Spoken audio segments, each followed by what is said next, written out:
మీకు ఏది చేత కాదు, మీరు ఎందుకు పనికి రాదు, అది అమ్మాయి అయినా సరే అబ్బాయి అయినా సరే.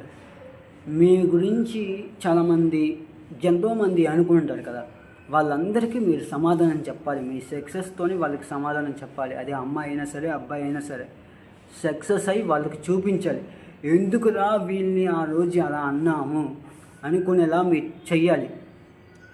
మీతో పాటు నేను కూడా నా సక్సెస్ కోసం ఎదురు చూస్తూనే దానికోసం ఎంత కష్టమైనా దానికోసం నేను కష్టపడుతూనే ఉంటాను, నా సక్సెస్ వచ్చేంతవరకు. అలా మీరు కూడా మీ లైఫ్లో ఎన్ని కష్టాలు వచ్చినా సరే అవన్నీ దాటుకొని మీరు సక్సెస్ అవ్వండి. అంతేగాని చచ్చిపోవడాలు ఇవన్నీ ఎందుకు? అప్పుడు వాళ్ళు అనుకునేదే నిజమవుద్ది. ఏరెందుకు పనికిరాదు కాబట్టి చచ్చిపోయారు అని ఇలాగ వస్తుంది. అందుకే మీరు సక్సెస్ అవ్వండి. ఇదే నా కోరిక. జై హింద్.